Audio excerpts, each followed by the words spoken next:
en näe semmoista skenaariota, missä mä luopusin tästä toimintatavasta. Mä oon Kaisa Miettunen-Jokinen ja toimin HUMilla teknologiajohtajana.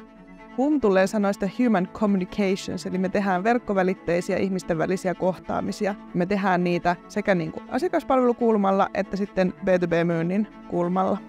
No me tehdään raportointia sekä meidän omaan käyttöön että sitten tietenkin asiakkaiden suuntaan. Ja asiakkaiden suuntaan tehtävä raportointihan kertoo siitä, että mitä me ollaan sen palvelun tuottamisen yhteydessä saatu aikaiseksi. Että sillähän me perustellaan meidän omaa olemassaoloa sinne asiakkaiden suuntaan. QuickBI tuo sieltä Intercomista ensin sinne tietovarastoon sen datan ja sitä kautta me saadaan sitten sinne Tableau-järjestelmään, jossa me tehdään ne raportit, niiden visuaaliset näkymät ja muut. Joo, eli tosiaan me aikaisemmin tehtiin Intercom-raportointia sillä, että sieltä haettiin ihan yksittäisiä lukuja Exceliin ja tosiaan me haluttiin se automatisoida, jotta me ei tarvitse käyttää aikaa siihen itse raportin tekemiseen. QuickBI mahdollistaa meille sen, että se itse raportin tekeminen on automatisoitu, jotta meidän aikaa sitten säästyy ja me voidaan käyttää sitä meidän työaikaa siihen data-analysoimiseen ja palvelun kehittämiseen.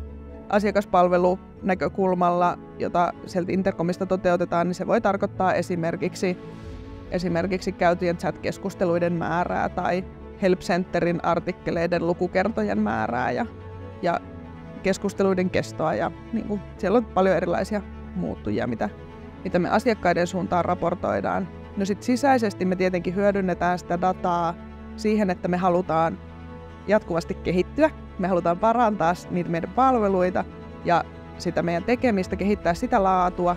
Ja sitten toisaalta me hyödynnetään sitä dataa myös resurssoinnin tueksi, eli me nähdään sitten, että minkä verran meidän täytyy ihmistyötä sinne palveluiden tuottamiseen resurssoida, kun meillä on sieltä hyvä raportointi saatavilla.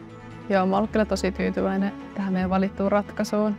QuickBI kanssa on tosi helppo tehdä yhteistyötä ja olen laittanut just viestejä matalalla kynnyksellä ja vastaukset on ollut aina tosi nopeita ja niin on ollut kyllä tosi tyytyväinen. Mä en missään nimessä halua siirtyä takaisin siihen maailmaan, missä me siirrellään dataa itse, vaan mä haluan, että me ollaan tämmöisessä niin kuin modernissa ja järkevässä toimintatavassa.